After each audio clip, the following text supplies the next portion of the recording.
मुझे बड़ा दुख होता है जब मुझे किसी अच्छी चीज पर किसी की तारीफ करनी पड़े, वो भी इंडिया की। मगर क्यों? खुशखबरी है, पिछले 24 घंटे में मोदी सरकार ने हैट्रिक मार दिया। दोस्तों, लगता यह है कि प्राइम मिनिस्टर मोदी का जो मैजिक है, जो जादू है, वो चल गया है। और आज सुबह जब इंडियंस उठे तो उनको ये बताया गया कि जो 8 नेवल वेटरन्स थे इंडियन नेवी के, उनको कतर की अथॉरिटीज ने रिलीज कर दिया।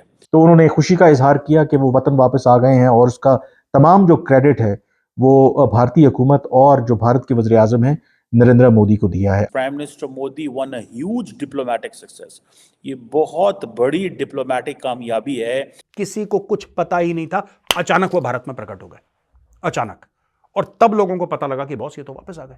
तो ये दोस्तों पहली डिप्लोमेटिक जीत 24 घंटे में भारत की, सॉलिड जीत, मुबारक हो आप सबको। दूसरी जीत के बारे में आपको बताता हूं है कि भारत जो है वो अपना जो डिजिटल पेमेंट सिस्टम है यूपीआई, उसको श्रीलंका, मॉरिशस और फ्रांस और बहुत सारे मुल्कों के साथ वो इंगेज कर रहे हैं। दूसरी जीत हमारी हुई यूपीआई की, कि धीरे धीरे धीरे धीरे कंट्रीज एक्सेप्ट कर रही हैं भारत के टेक्नोलॉजिकल प्लेटफॉर्म को और डी डॉलराइजेशन हो रहा है। दोस्तों, जो तीसरा विकेट है वो बहुत महत्वपूर्ण है। इसराइल ने $8 बिलियन की इन्वेस्टमेंट का ऐलान किया है इंडिया में, और ये इन्वेस्टमेंट वो करेंगे सेमीकंडक्टर्स में। इंडिया के प्राइम मिनिस्टर नरेंद्र मोदी साहब वो ये चाहते हैं कि इंडिया को जो चिप मैन्युफैक्चरिंग हब बना दिया जाए। टावर सेमीकंडक्टर एक कंपनी है इजराइल की, और उसने बोला है कि भारत में हम $8 अरब का निवेश करेंगे। प्रधानमंत्री मोदी जी साफ कह चुके हैं, I want to make India the hub of semiconductors in the world. अगर हमने भारत के मुकाबले में अपनी आवाज को तवाना करना है तो हमें मईशत के ऊपर, हमें अपने बच्चों के फ्यूचर के ऊपर, हमें टेक्नोलॉजी के ऊपर काम करना होगा, जिसके जरिए भारत आज यहां पे पहुंचा है। नमस्कार, जय हिंद दोस्तों। जी हाँ दोस्तों, 24 घंटे में भारत की 3 बड़ी डिप्लोमेटिक जीत हुई है। नंबर 1, कतर ने हमारे 8 नेवी ऑफिसरों को रिहा कर दिया है और वो आज वतन वापस आ चुके हैं। Number 2, UPI. फ्रांस के बाद अब मॉरिशस और श्रीलंका में भी यूपीआई सिस्टम चलेगा।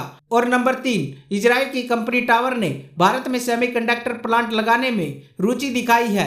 कंपनी ने भारत सरकार को $8 अरब का प्रस्ताव भी दिया है। दोस्तों, देश के प्रधानमंत्री नरेंद्र मोदी देश को सेमीकंडक्टर में ग्लोबल हब बनाने को काफी सीरियस है। ताइवान से लेकर अमेरिका और यूरोपीय देश भारत में सेमीकंडक्टर प्लांट लगाने के लिए भारी भरकम निवेश कर रहे हैं। अब इस लिस्ट में इजराइल का नाम भी ऐड हो गया है।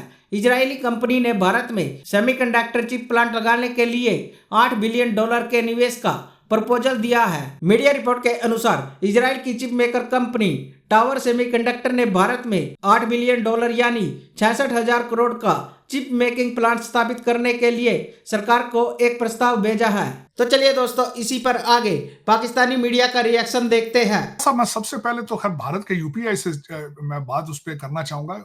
मुझे अभी तक वो चीज नहीं भूली जब मोदी साहब एक इंटरनेशनल कैंपेन पर निकले थे, जिस सिलसिले के अंदर वो अमेरिका आए, फिर फ्रांस गए, फिर उसके बाद वो मिडिल ईस्ट गए। उसके अंदर यूपीआई एक वेरी इंपॉर्टेंट था, उनकी अपनी करेंसी को प्रमोट करना वेरी इंपॉर्टेंट था।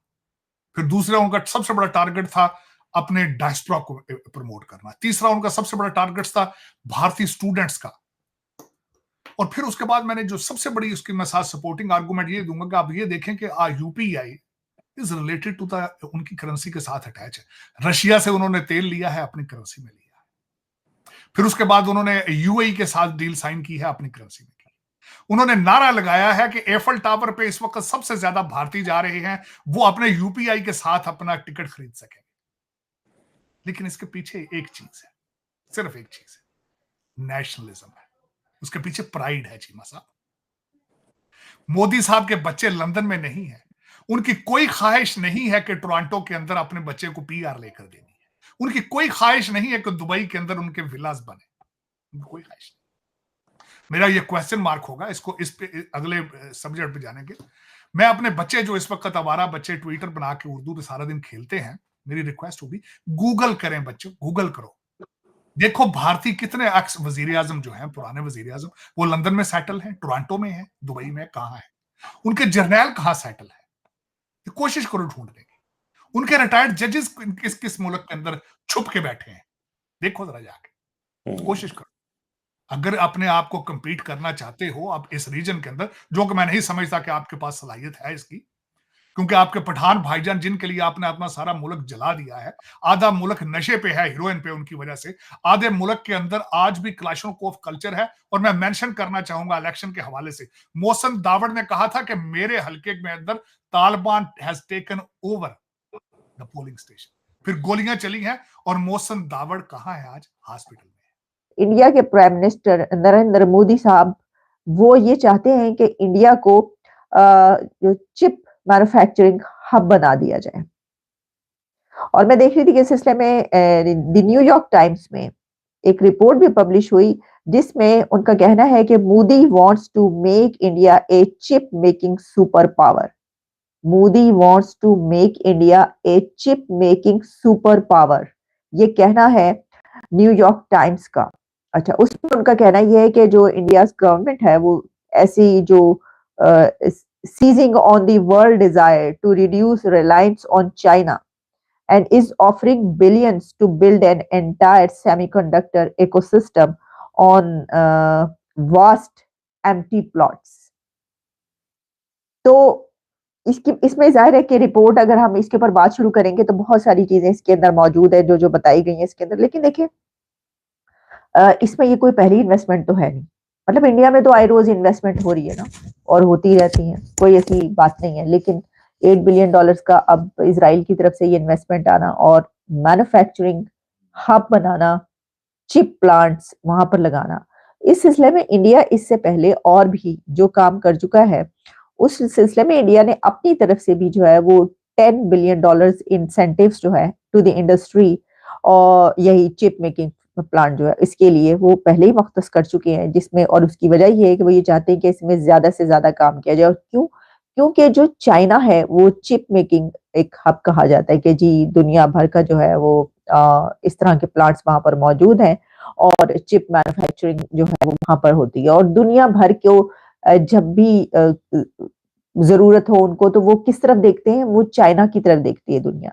लेकिन अब क्योंकि चाइना का ऑल्टरनेट इंडिया बन रहा है, बन गया है, बनता चला जा रहा है, हर चीज में जो भी हम देखते हैं बड़ी दुनिया में इन्वेस्टमेंट, तो हमें पता ये चलता है कि ये अब इंडिया में की जा रही है जो कि पहले चाइना में की जाती थी। तो देखिए ये एक जाहिर है कि बड़ी वो है। अब ये तो अपनी जगह पर कि ये बिल्कुल होगा। अभी तो मैंने आपको बताया कि उनकी तरफ से कोई जवाब दिया जाएगा जब मिनिस्ट्री की तरफ से इंडिया। हमारा पड़ोसी मुल्क भारत है, आपको पता है कि दुनिया की एक एतबार से सबसे बड़ी जमहूरियत है और जमहूरियत के सम्राट आपको कैसे मिलते हैं, जो खबर आपके साथ मैं शेयर करूंगा वो आपको पता चलेगा कि कैसे अगर आप के मुल्क के अंदर सियासी इस्तेहकाम हो, जब आपकी मईशत ग्रो करती है, जब आप के जो मफादात हैं दुनिया के मफादात के साथ जुड़ जाते हैं, तो फिर आप अपने शहरियों के तहफ़्फ़ुज़ के लिए यहाँ तक इफ़ेक्टिव हो जाते हैं कि उनको मौत के मुंह से या फांसी के फंदे से भी छुड़ा करके ले आते हैं। जी हाँ, ये खबर है उन 8 भारतीय रिटायर्ड नेवल अफसरों की, जिसके बारे में आज जो बड़ी खबर आई कि वो वापस भारत पहुंच गए हैं।